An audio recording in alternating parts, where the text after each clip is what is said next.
C'est quoi d'abord la Constitution? La Constitution, c'est un acte fondateur par lequel une société se constitue une identité et décide de l'ordre social voulu.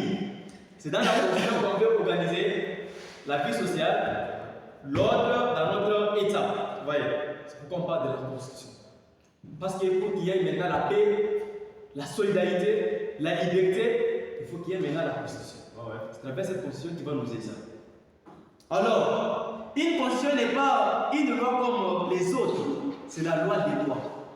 Est-ce que vous comprenez? Une Constitution n'est pas comme d'autres lois, parce qu'il y en a beaucoup. Dans les entreprises, il y a des constitutions. C'est ce qu'on appelle les règlements d'ordre intérieur, c'est une constitution. Maintenant, avec une constitution, ne pas avoir une confusion entre la constitution et d'autres constitutions. Une constitution n'est pas une loi comme les autres, c'est la loi des lois. C'est une loi des lois. C'est quoi un changement constitutionnel?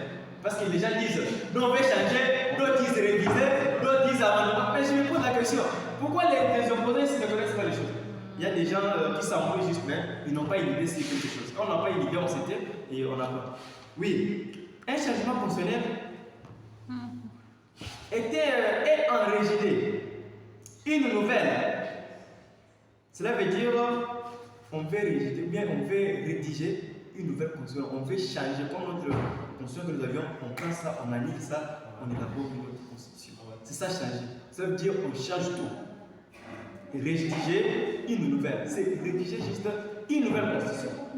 En ce sens, le pouvoir de rédiger une constitution, soit le pouvoir constituant, l'originaire, et en principe un pouvoir subordonné, c'est-à-dire un pouvoir initial, autonome et inconditionné.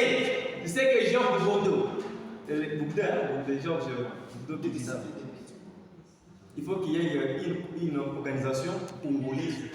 Ce sont les citoyens congolais qui vont changer la constitution, pas d'autres personnes. Vous voyez comme le président hier a prononcé dans son discours, il faut suivre ça. Il a dit notre constitution ici, c'est l'article 217, c'est une loi qui a été prise au niveau de l'Afrique du Sud. Vous voyez ça. Vous voyez, il faut beaucoup suivre les informations de notre pays.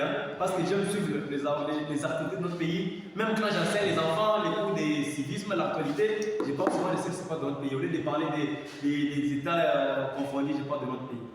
Alors, comment faire la révision de la Constitution? Comment s'est fait la révision de la Constitution?